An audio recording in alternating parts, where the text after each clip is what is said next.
Welcome to the noon edition of Arirang News. As you know, APEC 2025 is being held here in South Korea at Gyeongju. We have a team down there with a studio in the city to give us a closer coverage of the events there. Our New Day anchor, Bae Eun-ji, is standing by right now. Eun-ji, please do start us off.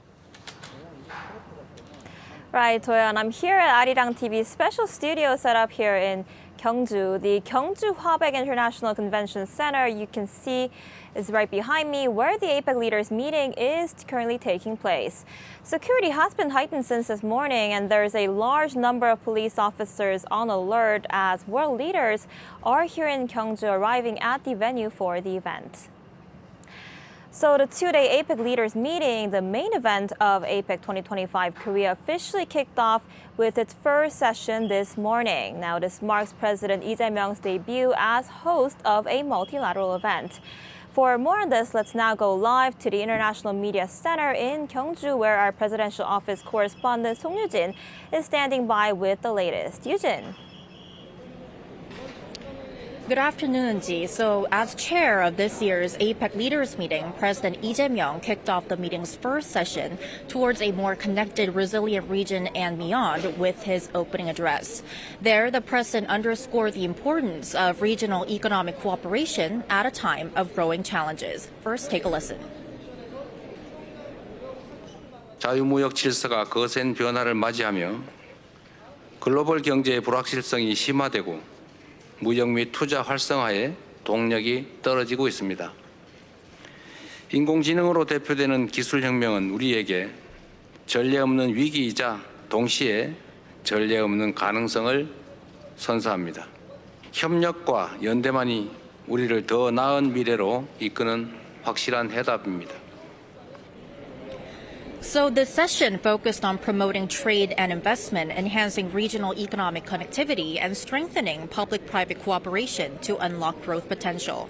Participants included leaders from the 21 APEC member economies, such as Chinese President Xi Jinping and Japanese Prime Minister Sanae Takaichi, along with invited guests Crown Prince Khaled of the UAE and IMF's Managing Director Kristalina Georgieva.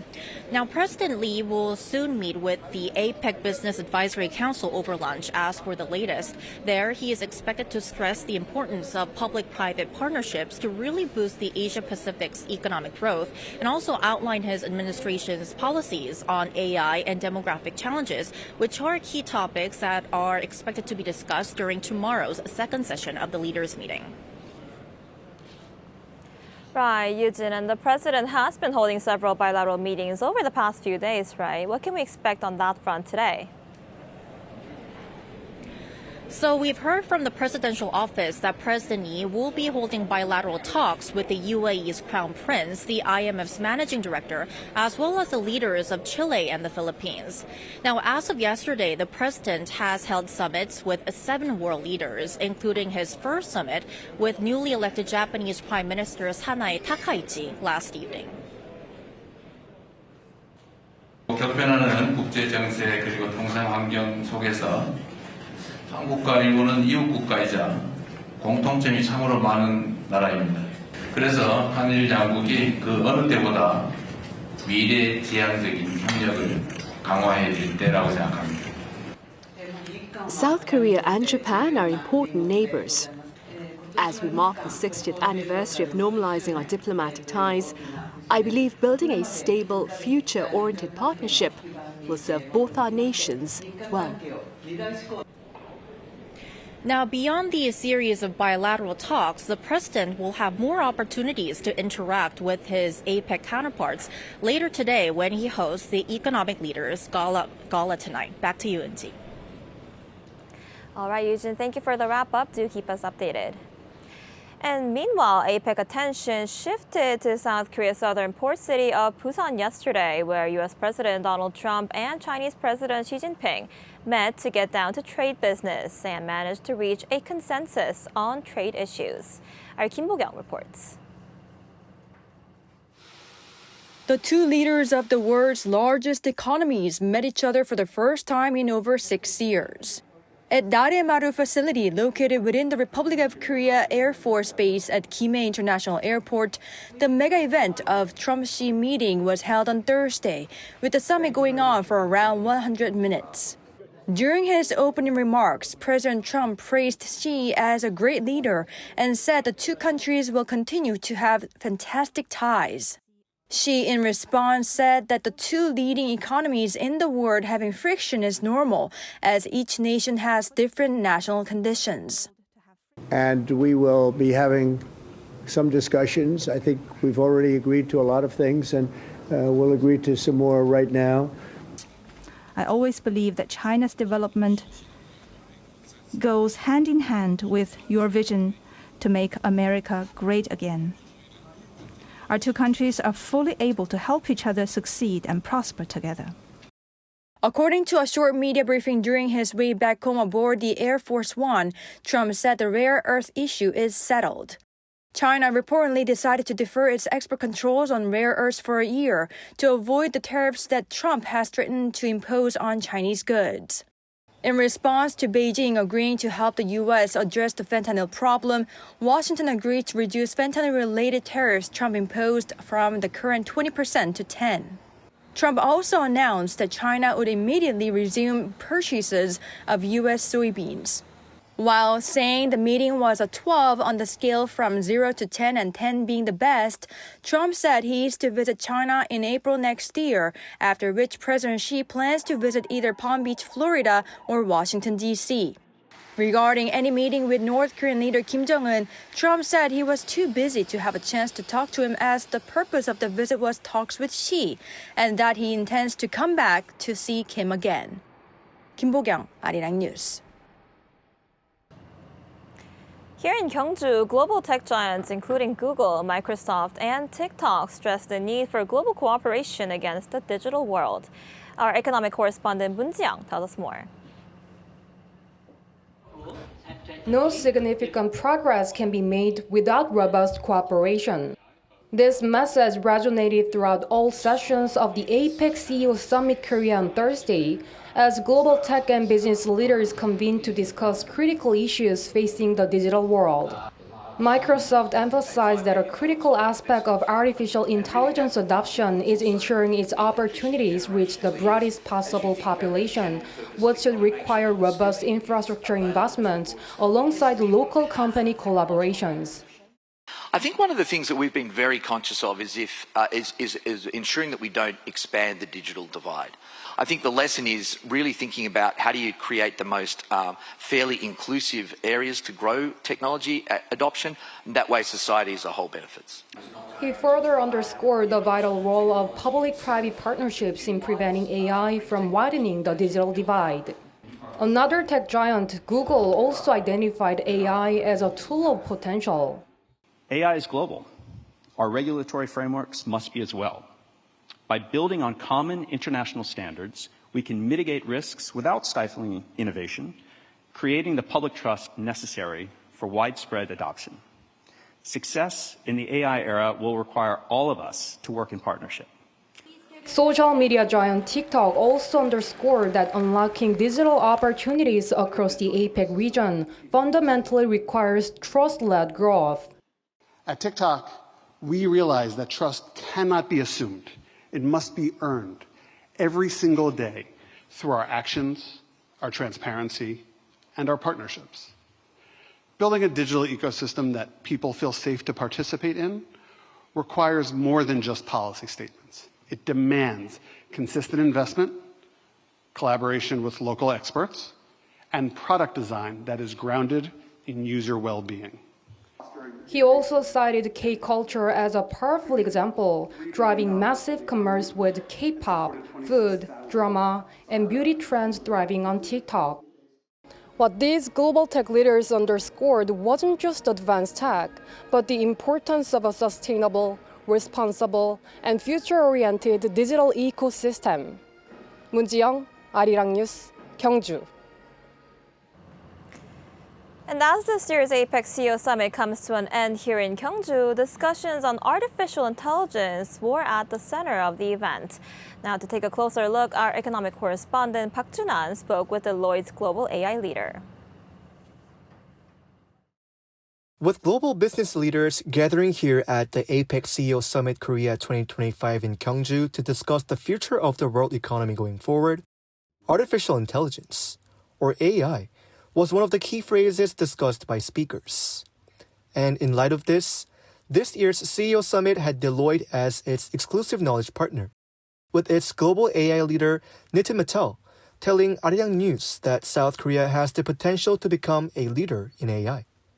But to do this, the country must not only develop its own AI capabilities such as sovereign AI and frontier models, but also focus on exporting its technology, talent, and digital services to the global ecosystem. It has a lot of natural advantages. It has a technological base already in the country. It has great companies who invest in R&D and have been the titans and the anchor of the economy. So instead of it being Korea for Korea, could it be Korea for the world? Korea for APEC? Because leadership is going to come from not only having your innate capabilities within your jurisdiction, but also actually democratizing it for the benefit of others. That democratization for the benefit of others, making it available to allies, making it available to partners, making it available to the ecosystem is what I would kind of put out there as perhaps a national aspiration that would ultimately lead in regional leadership.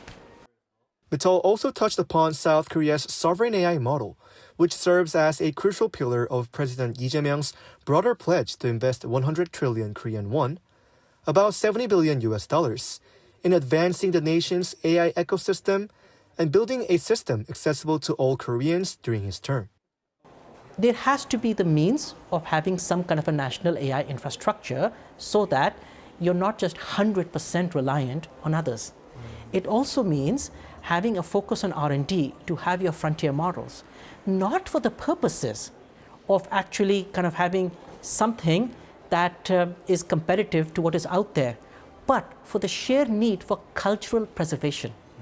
If all models, or predominantly all of them, are let's say in the English language, how does your language, your heritage, and your culture actually get codified in these models and preserved?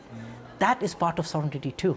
So sovereignty by design, wherein you have a focus around your preservation and your basically kind of dissemination of culture, heritage, language, etc. Moving forward, he also said people should use AI as a buddy, not something they should fear. As such, if AI's wide adoption is inevitable, we should be familiar with how to use AI in our daily lives. Are we really losing a job to an AI system, or are we actually being competitively pressured by a co-worker or colleague who's using AI? Trepidation is okay because it kind of keeps us alert, but the real basically kind of focus needs to be upskilling ourselves, adapting, learning, being curious, and making AI our buddy, not something that we fear. As the exclusive knowledge partner of this year's APEC CEO Summit, Deloitte says its goal is to both contribute to and learn from the discussions, fostering greater collaboration and shared growth across the Asia-Pacific region. Park Jun-an, Arirang News, Gyeongju. So the highlight of APEC, the Economic Leaders Meeting, is now underway, and a series of high-level diplomatic events have been taking place here in Gyeongju on the sidelines of the multilateral gathering. For more on this, we're joined today by Professor Moon Ki-hong, Assistant Professor at the Division of International and Area Studies at Busan National University. Thanks for coming in today. Thank you for having me. Also joining us here in the studio is Dr. Kim Mi-kyung from Gyeongsang National University. Welcome to the studio. great to be here in Gyeongju with Arirang. Right. And so, Professor Moon, I want to start with you. So, the convention center right behind us is where the world leaders are currently gathered for the Economic Leaders Meeting. How do you think the meeting will play out? And can we expect to see any notable outcomes throughout the two-day meeting? Well, this is APEC in Gyeongju carries a great deal of symbolic and strategic weight. It has been 2 decades since Korea last hosted, and this year's meeting takes place amid significant global uncertainty, such as the erosion of rule-based trade system, deepening protectionism, and realignment in global supply chains. So since the Bogor Declaration in 1994, the APEC's vision has been an open and free trading system in the Asia Pacific. But recent years, we have seen advanced economies step back from their leadership role, and government turn inward in response to domestic pressure. So in this vacuum, as we saw the private sector technology firms, AI innovators, and green industry leaders is beginning to set the pace. So the CEO summit here in Gyeongju reflected that transition vividly. So APEC's 21 member economies together account for about half of global trade and 60% of world GDP. So that alone shows how central this forum is to regional and global stability. So if the meeting produces even a modest Gyeongju declaration that reaffirms rule-based trade, recenters the cooperation on sustainability, human well-being, that would already be a meaningful diplomatic success. Right, absolutely. We'll have to see how that goes throughout the two-day meeting. And Dr. Kim, President Lee Jae-myung held a series of bilateral summits on the sidelines of APEC here in Gyeongju, one of that being a summit with the new Japanese Prime Minister Sanae Takaichi. Their summit last evening was their first face-to-face meeting, right? Yes, you are right.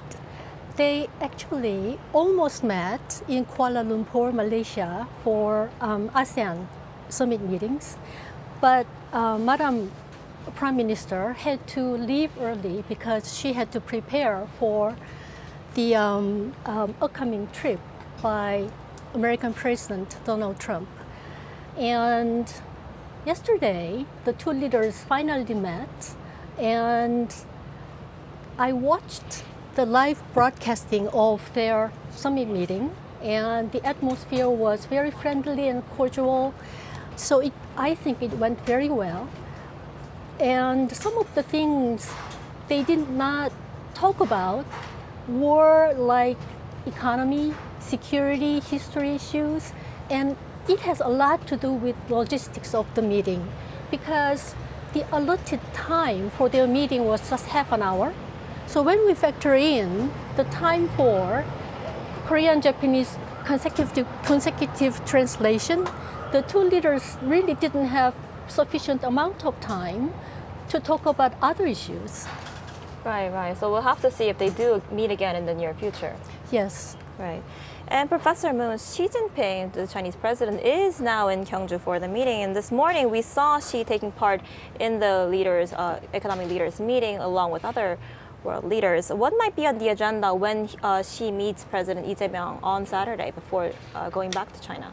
I think that will be historical meeting as well, since Xi Jinping visited South Korea for the first time in last 11 years. So that alone makes the summit a symbolic reset in the relationship that has been going in between both countries, South Korea and China, China and South Korea.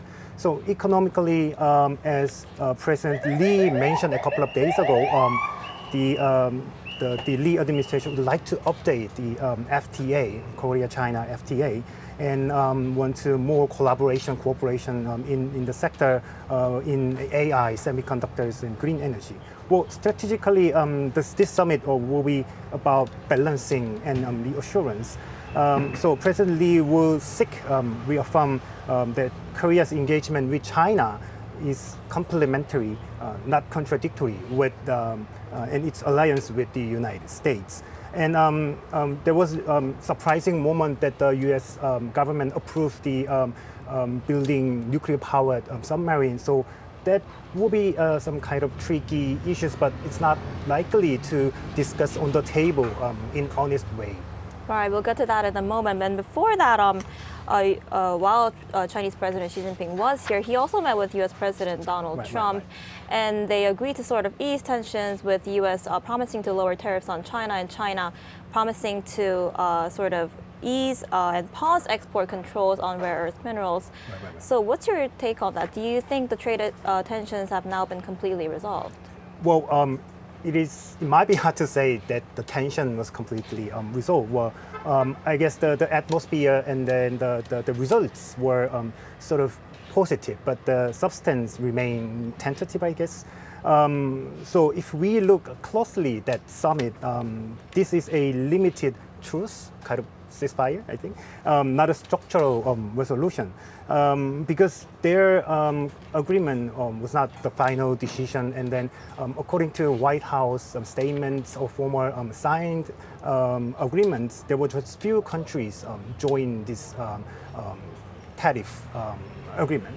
So this is kind of rhetoric, de-escalation in this sense. But the structural competition might be continuous under the surface.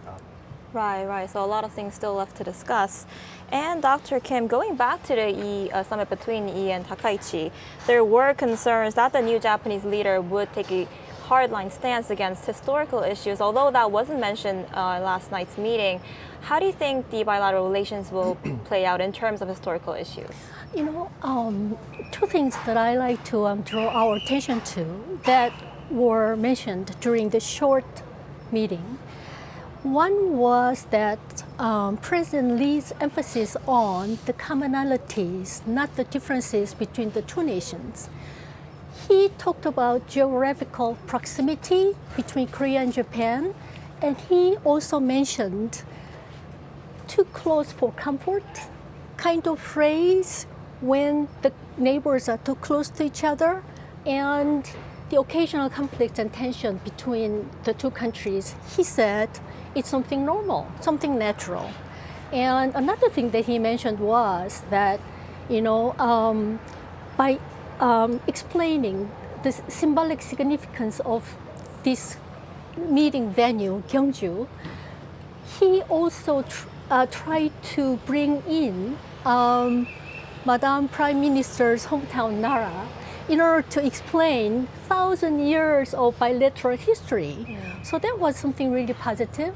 And another thing that I like to pay attention to is Ms. Takaichi's mention of not only bilateral cooperation between Korea and Japan, but also trilateral cooperation involving the US.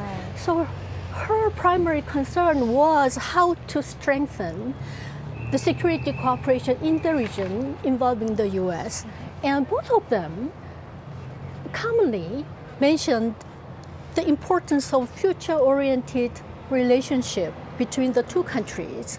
So in answering your question, I think both countries have agreed upon building future-oriented future by making efforts such as, he said something really interesting. Another thing was, we need to discern problem from tasks.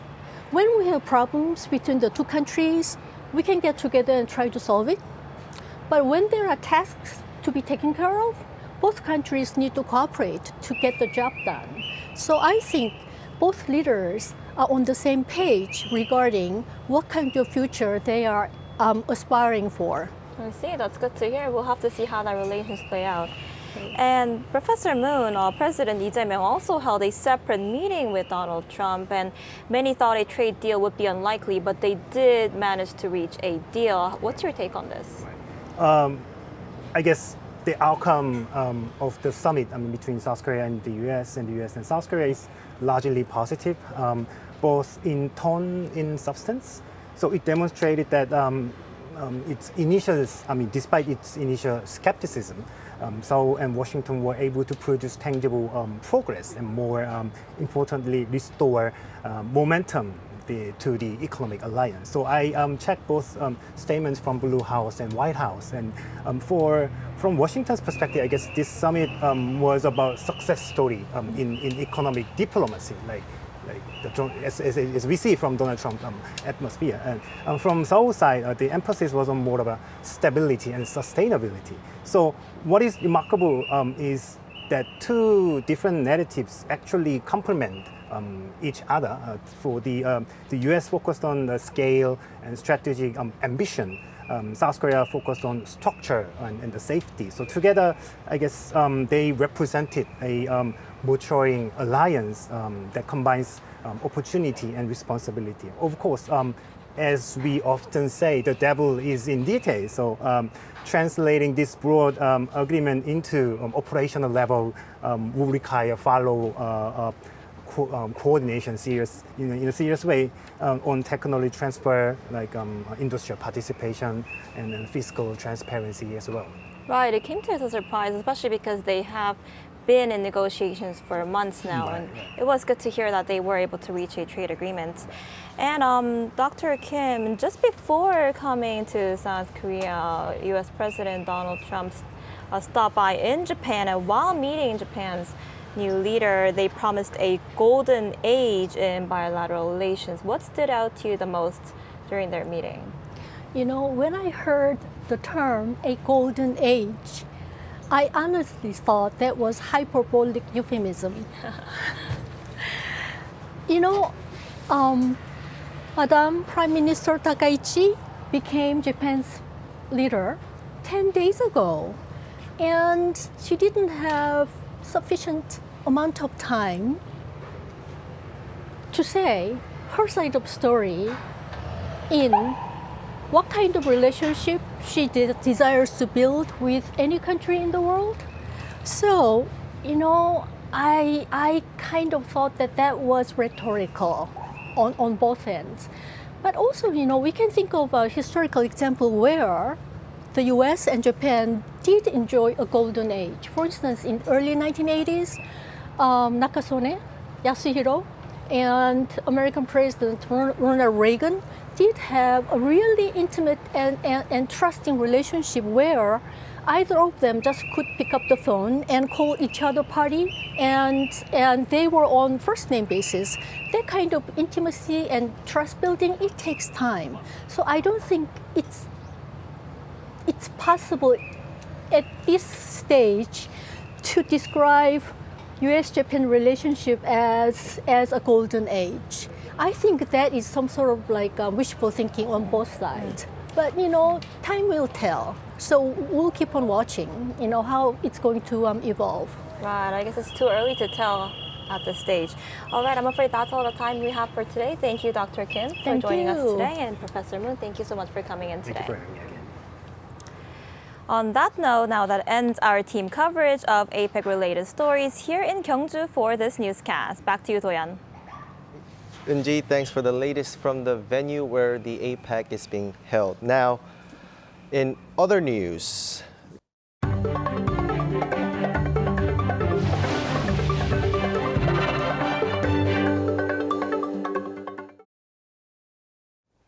U.S. President Donald Trump's pick to be the next nuclear commander says the U.S. needs stronger deterrence as rivals expand their arsenals. This comes a day after Trump ordered the Pentagon to restart nuclear testing, which may potentially end a 33-year pause. Our Pyun Ye-young has more.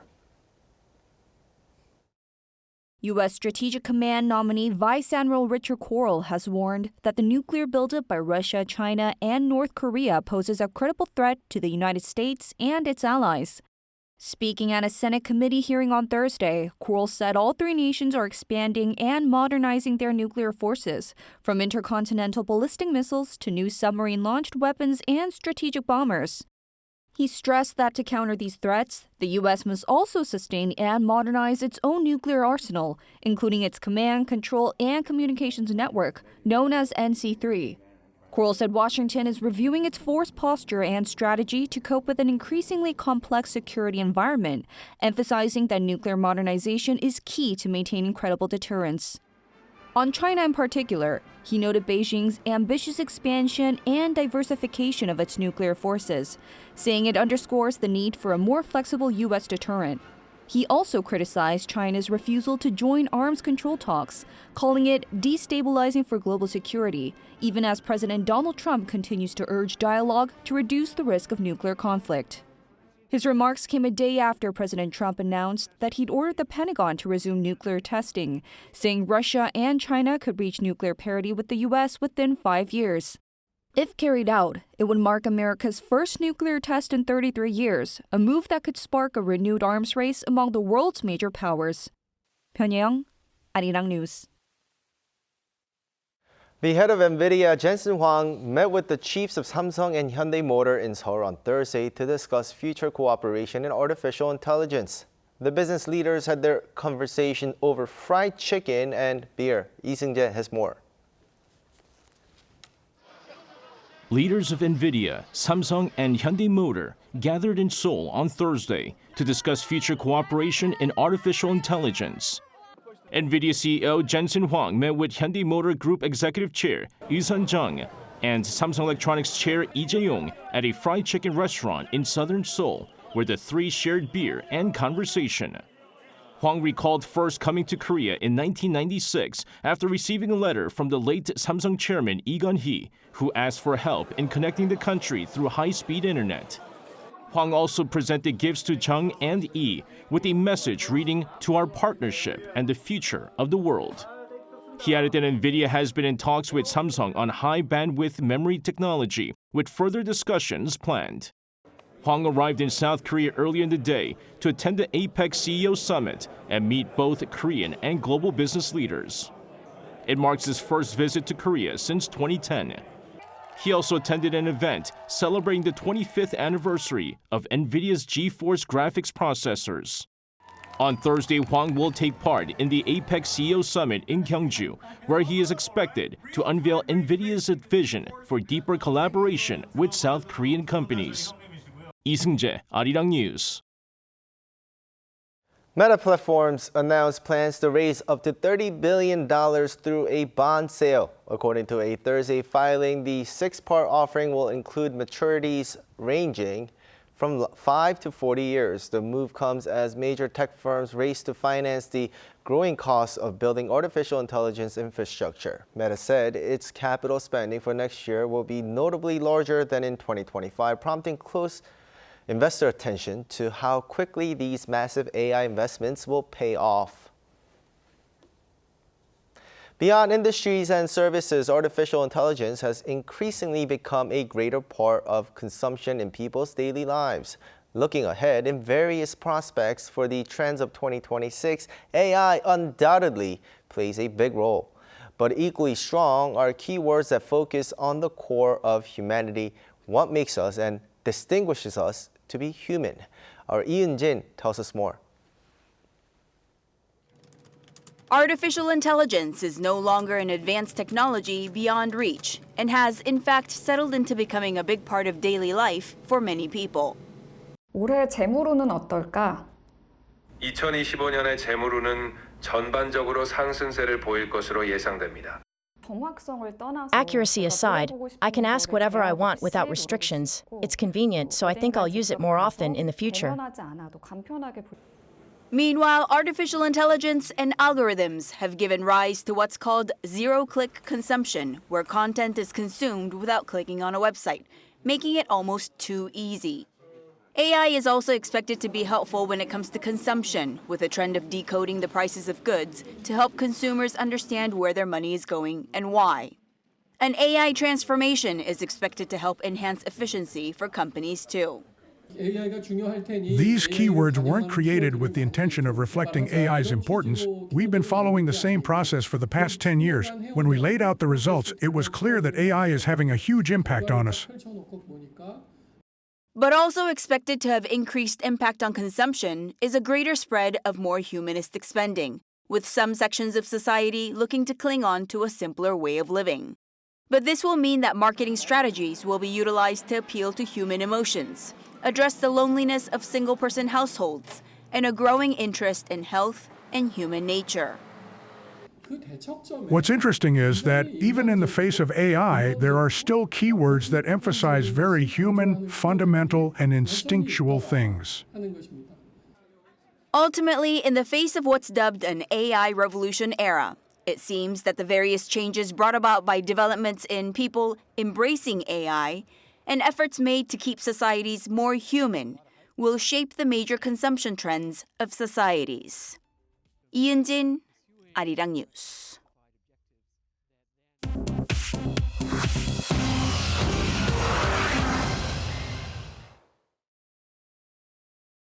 This is The World Now, bringing you the latest stories from around the globe. In the UK, King Charles III has decided to strip his brother Prince Andrew of his remaining titles and royal privileges over his ties to sex offender Jeffrey Epstein. Buckingham Palace officially announced on Thursday that the 65-year-old royal must vacate his official residence near Windsor Castle and will no longer be addressed as His Royal Highness. The move follows weeks of pressure after new revelations about Andrew's friendship with Epstein and of fresh abuse claims from Virginia Roberts Dufresne, whose posthumous memoir was released last week. The palace said the action was necessary despite Andrew's continued denial of the allegations and expressed sympathy for all victims and survivors of abuse. He will now be known as Andrew Mountbatten Windsor and is expected to move to the King's Sandringham estate and receive only private family support. The move marks the first time in more than a century that a British prince has been formally stripped of his title, a sanction last seen in 1919. In Washington on Thursday, U.S. Vice President J.D. Vance warned that the ongoing government shutdown could trigger a holiday travel disaster if it continues into the Thanksgiving season. After a White House meeting with airline executives, unions, and aviation officials, Vance said a shutdown stretching into late November could mean thousands of absences, longer security lines, and severe flight delays. He said it could be a disaster. By then, people will have missed 3 paychecks. How many are not going to show up for work? The shutdown has already forced 13,000 air traffic controllers and 50,000 TSA officers to work without pay, while airlines report a surge in delays linked to staffing shortages. Vance urged Democrats and Republicans to approve a stopgap bill to reopen the government, warning that the aviation system is reaching a breaking point. Looking ahead, airline leaders say continued inaction risks the worst Thanksgiving travel chaos in years. In Los Angeles on Thursday, Variety's Power of Women event, presented by Lifetime, honored women using their influence to create change amid a turbulent political climate. Honorees included Jamie Lee Curtis, Kate Hudson, and Sydney Sweeney, each recognized for championing causes from children's health to domestic violence prevention. Gymnast and activist Allie Raisman received the Variety Courage Award for her advocacy for survivors of abuse. Organizers say the event aims to inspire more women in entertainment to lead with purpose and solidarity. Chu Ji-hyun, Arirang News.